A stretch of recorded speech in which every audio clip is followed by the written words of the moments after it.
కేంద్ర ప్రభుత్వం కొత్త పోస్ట్ ఆఫీసెస్ చట్టం తెస్తోంది. Indian post offices bill.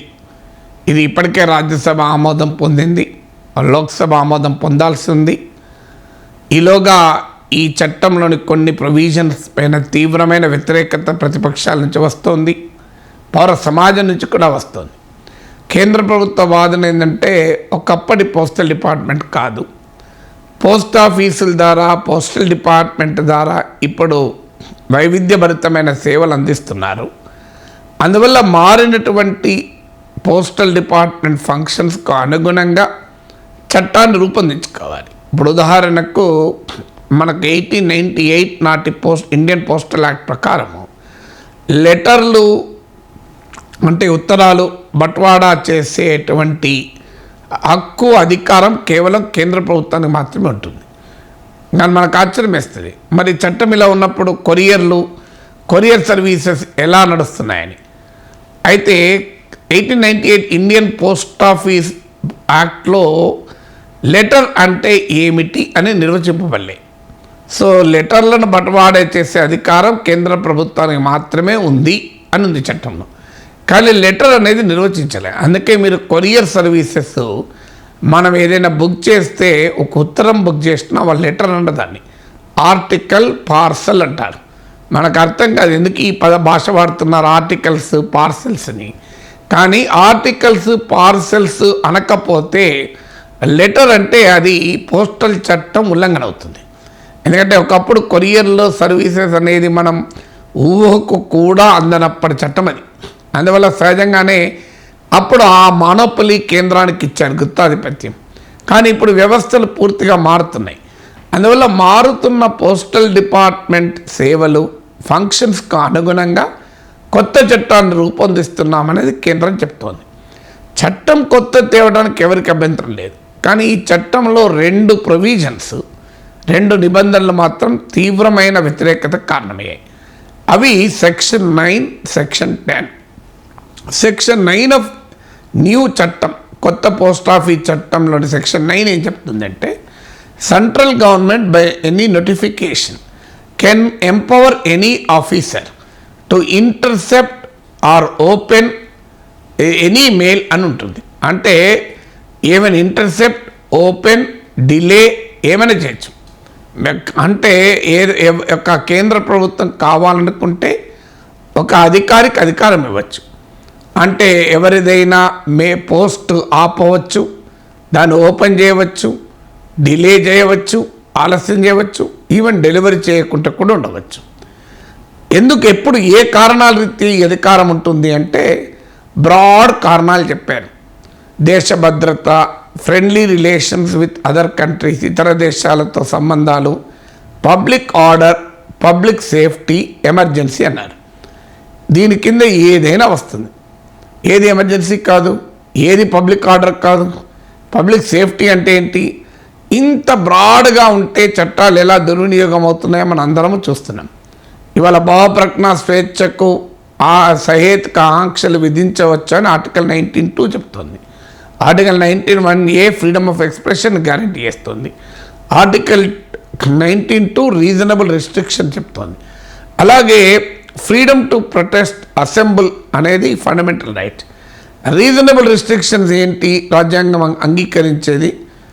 వాటిపైన సహేతుకాంక్షలు విధించవచ్చు. సహేతుకాంక్షలు అంటే మళ్ళీ ఇదే public order, morality, freedom, relation with other countries, దేశ భద్రత అని. చిన్న చిన్న ర్యాలీలకు 50 మందితో ఒక ర్యాలీ తీయాలన్నా కూడా పోలీసులు పర్మిషన్ ఇవ్వరు.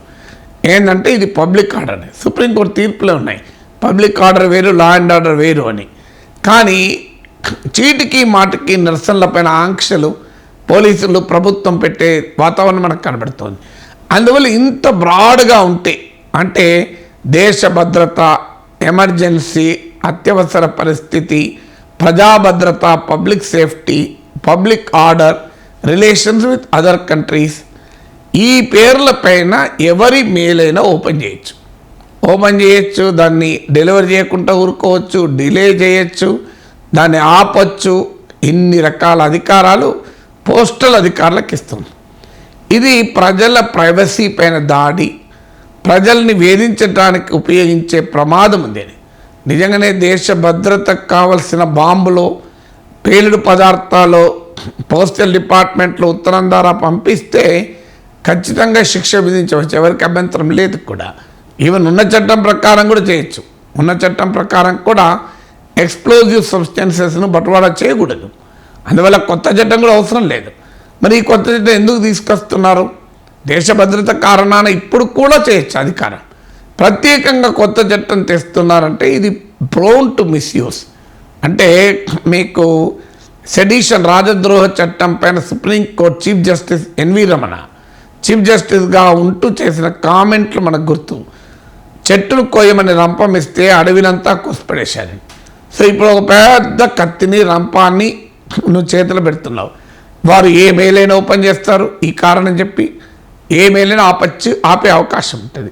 అందువల్ల ఈ సెక్షన్ 9 ప్రతిపక్షాలు, ప్రజాస్వామ్యవాదులు, సివిల్ సొసైటీలు వ్యతిరేకిస్తున్నాయి. ఇక సెక్షన్ 10 ఉంది. ఇది ఈవెన్ మనలాంటి వినియోగదారులకు కూడా అన్యాయమే.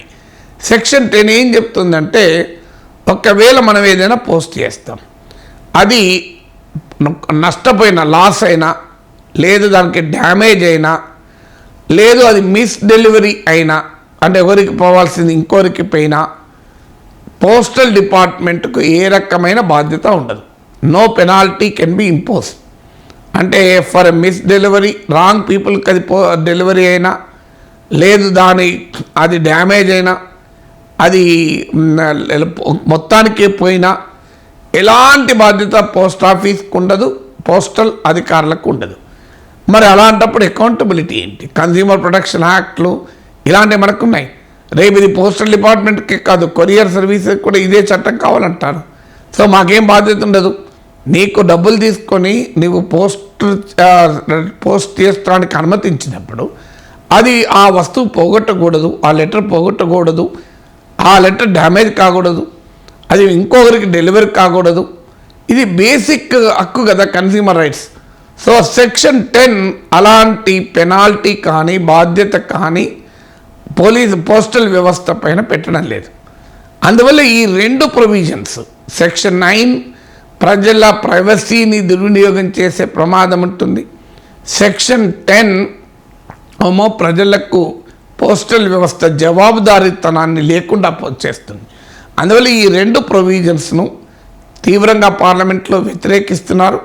అయినా ఈ చట్టాన్ని గతంలో ఇతర చట్టాల్లాగా బుల్డోజ్ చేసేనా ఈ చట్టాన్ని పాస్ చేయించుకోవడానికి కేంద్ర ప్రభుత్వం చూస్తోంది.